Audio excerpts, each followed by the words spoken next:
খামসান ক্বাবলা খামসান। শোনো, পাঁচটা জিনিস আসার আগে পাঁচটা জিনিসকে মূল্যায়ন করো।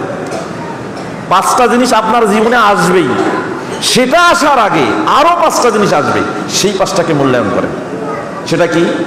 রাসূল সাল্লাল্লাহু আলাইহি সাল্লাম বলছেন, শাবাবাকা ক্বাবলা হারামিক। তোমার জীবনে যৌবন আসবে, বার্ধক্য আসার আগে যৌবনকে গনিমত মনে করো। গনিমত বোঝেন? তরবারি হাতে নিয়েছেন, সামনে শত্রু, শত্রুকে মারতেও হবে, শত্রুর ফেলে দেওয়া সম্পদগুলো নিজের করে নিতে হবে, মারতেও হবে, নিজের করে সম্পদ তাদেরগুলো নিতে হবে। এই যে আপনি তার যুদ্ধলব্ধ সম্পদ ছিনিয়ে নিচ্ছেন, তাকে হত্যা করে, এটার নাম হচ্ছে গনিমত। কতটা সুবর্ণ সুযোগ হলে একজনকে মেরে তার সম্পদ ছিনিয়ে নেওয়া যায় যুদ্ধের ময়দানে। তোমার জীবনে যৌবনের গুরুত্ব এমন, হিসাব করো। রাসূল সাল্লাল্লাহু আলাইহি ওয়াসাল্লাম বলছেন, পাঁচটা জিনিস আসার আগে মূল্যায়ন করো। এক নম্বর হচ্ছে শাবাবাকা ক্বাবলা হারমিক, বার্ধক্য আসার আগে যৌবনকে মূল্যায়ন করো।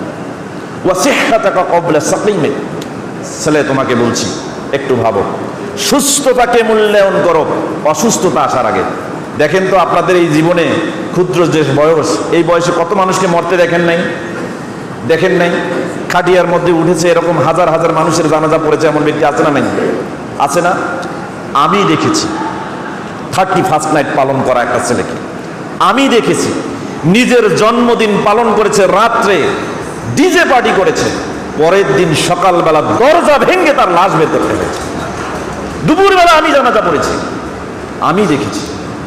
তোমার মতো শত শত যুবক রাতের বেলা আনন্দ ফুর্তি করে ঘুমিয়েছে, পরের দিন সকাল আর চোখে দেখে। শত শত যুবতী মায়ের কোলে বসে, মায়ের কোলে মাথা রেখে মেসেঞ্জারে নিজের নগ্ন ছবি বয়ফ্রেন্ডকে পাঠিয়েছে, পরের দিন ঘুমিয়েছে, সকাল আর দেখেনি। এখনো হচ্ছে এরকম। মৃত্যু থেমে নেই, মৃত্যুকে কেউ থামাতে পারে না। কি আছে যৌবনে তোমার? তোমার রাতের পাশে যখন দিন আলোকিত হয়, যখন তোমার বয়স 35 থেকে 40 এসে যায়, কালো চুলগুলো যখন সাদা হতে যায়, তোমার কত ক্ষমতা! একটা চুলকে থামিয়ে দেখাও, তুমি কালো কালোই থাকবা, আর কাল থেকে সাদা হতে পারবা না। কোন মায়ের বেটা এটা করতে পারে? কে পারে? কারো ক্ষমতা নেই। তো কি ক্ষমতা আছে তোমার? কি ক্ষমতা আছে? কি করবা এই যৌবন দিয়ে? চিন্তা করো, নিজের যৌবনকে কল্পনা করো। রাসূল সাল্লাল্লাহু আলাইহি ওয়াসাল্লাম বলছেন, সিহহাতাকা ক্বাবলা সাকিমিক, অসুস্থতা আসার আগে সুস্থতাকে মূল্যায়ন করো। ওয়া গানাকা ক্বাবলা ফাকরিক, আজকে তোমার অবস্থা সচ্ছলতা আছে, সচ্ছল আছে, কালকে তুমি অসচ্ছল হতে পারো না। আমার নিজের রিলেটিভ আমি দেখেছি 42 লক্ষ টাকা শেয়ার বাজারে দিয়েছি, শুধু মনিটরে দৃষ্টি দিয়েছে, দিয়েই এক পলক এই দিকে তাকিয়ে আরেকবার তাকিয়েছে, শেয়ার বাজার ধস। কয়েক সেকেন্ডের মধ্যে তার 42 লাখ টাকা শেষ।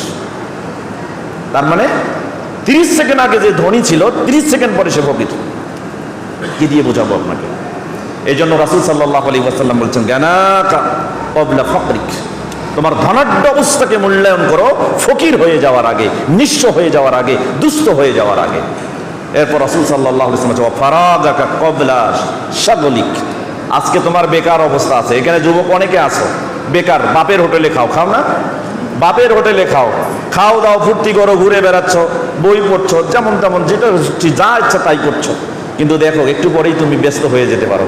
কালকে তুমি চাকরি জীবনে পদার্পণ করলে তুমি ব্যস্ত আর ব্যস্ত, তোমার সময় হবে না মসজিদে এসে স্বাধীনভাবে সেজদা করতে পারবা। এই সময় তুমি পাবে, এর কোনো গ্যারান্টি নেই। আজকে অনেক মানুষ আছে সমাজে গায়ে ফু দিয়ে বেড়ায়, কোনো দায়িত্ব নিতে চায় না, বেকার, সারা দিন বাজারে আড্ডা মারছে। দেখেন আপনাদের এই বাজারে আড্ডা মারছে। বাজার কি ভালো জায়গা ভাই? বলেন তো, ভালো জায়গা? কি কথা সবাই বলতে পারতেছেন না? বাজার কি ভালো না খারাপ? আপনাদের এই রোবেলের বাজার ভালো না খারাপ? আপনাদের ওই যে সামনে কি ওটা বাজার, নয়া বাজার ভালো না খারাপ? আমাদের সারাই বাজার ভালো না খারাপ? কিন্তু খারাপ হলেও প্রয়োজন আছে, আছে না? প্রয়োজনে যায়। কিন্তু যারা আড্ডা মারছে রাত 11টা 12টা পর্যন্ত, যারা ওখানে বসে গল্প করছে, মানুষের গীবত চর্চা করছে, এরা কোন শ্রেণীর মানুষ? কোন শ্রেণীর মানুষ? সহিহ জামিউস সাগীর নামে একটা হাদিসের কিতাব আছে, ফসলে লামালিফ, লামালিফ ফসলে হাদিসটি বর্ণিত রয়েছে, 7499 নম্বর হাদিস। وقال الباني رحمه الله هذا حديث وسنده صحيح হাদিসটি মুতাসান্নাদ সহিহ আব্দুল্লাহ ইবনে মাসউদ রাদিয়াল্লাহু তাআলা আনহু থেকে বর্ণিত তিনি বলেন রাসূল সাল্লাল্লাহু আলাইহি ওয়াসাল্লাম বলেছেন লা সামারা ইল্লা লিমুসাল্লিন আও মুসাফির দুই শ্রেণীর মানুষ ছাড়া কেউ রাত জাগতে পারবে না তার অধিকার নেই রাত জাগার কয় শ্রেণীর মানুষ এক মুসল্লি যে সালাত আদায় করে রাতের বেলা ঘুম থেকে উঠেছেন ঘুম ভেঙে গেছে এসে আপনি সালাত আদায় করবেন কি করবেন সালাত আদায় করবেন পারবেন না পারবেন পান না তো সুন্নাই তো জানেন না বুঝেন না রাতের বেলা ঘুম থেকে হঠাৎ করে ঘুম ভেঙে গেছে কি করবেন এই সময় একটা দোয়া আছে জানেন কয়জনে জানেন একটা হাত তোলেন দেখি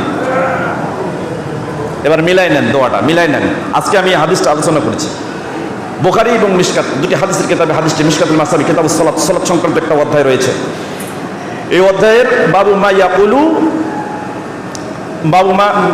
মা ইয়াকুলু ইজা কমা মিনাল লাইল রাত্রের বেলা যখন হঠাৎ করে কোনো ব্যক্তির ঘুম ভেঙে তখন ওই সময় কি বলবে এই সংক্রান্ত একটা অনুচ্ছেদ রয়েছে আল ফাসলুল আউয়াল প্রথম পরিচ্ছেদের 1213 নম্বর হাদিস উবাইদা ইবনে সামিত রাদিয়াল্লাহু তাআলা আনহু থেকে বর্ণিত তিনি বলেন রাসূল সাল্লাল্লাহু আলাইহি ওয়াসাল্লাম বলেছেন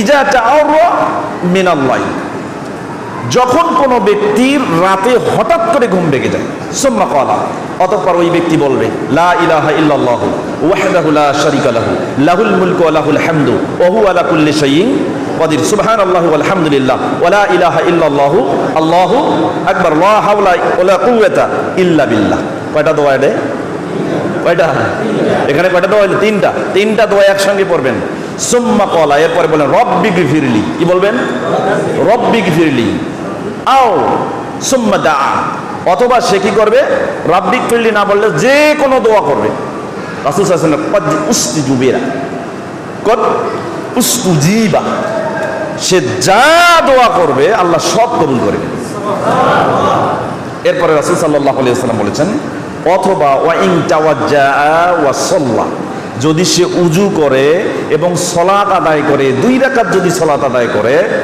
উবিলাত সালাতুহু তাহলে তার সালাত কবুল করা হবে কথা কি বুঝতে পারছেন তাহলে রাতের বেলা ঘুম থেকে জেগে এটা পড়বেন কথা বুঝছেন এটা পড়ে আপনি অবশ্যই সালাত আদায় করতে পারলে ভালো আলহামদুলিল্লাহ এটা আপনার জন্য খুবই উপকার হবে তো যেটা বোঝাতে চাচ্ছিলাম জীবনে সময় আছে অবসর সময় আছে এই অবসর সময়টাকে কাজে লাগাতে হবে আজকে আপনি অবসর আছে একটু সেজদা করতে পারেন অবসর আছে 2 রাকাত সালাত আদায় করে তাসবিহ গুনতে পারেন কিন্তু যখনই আপনি ব্যস্ত হয়ে যাবেন তখন আর এই সুযোগ পাবেন এর কোনো নিশ্চয়তা নেই এই জন্য রাসূল সাল্লাল্লাহু আলাইহি ওয়াসাল্লাম বলেছেন এটাকে গনিমত মনে করো ফারাগাকা ক্বাবলা শাগলিক কর্মব্যস্ত হয়ে যাওয়ার আগে অবসর সময়টাকে তুমি মূল্যায়ন করো এরপর সর্বশেষ কথা বলছেন হায়াতাকা ক্বাবলা মাউতিক জীবনকে মূল্যায়ন করো মৃত্যু আসার আগে সারা জীবন বাজারে বসে গীবত করে সারা জীবন বাজারে বসে পর নিন্দা করে পর চর্চা করে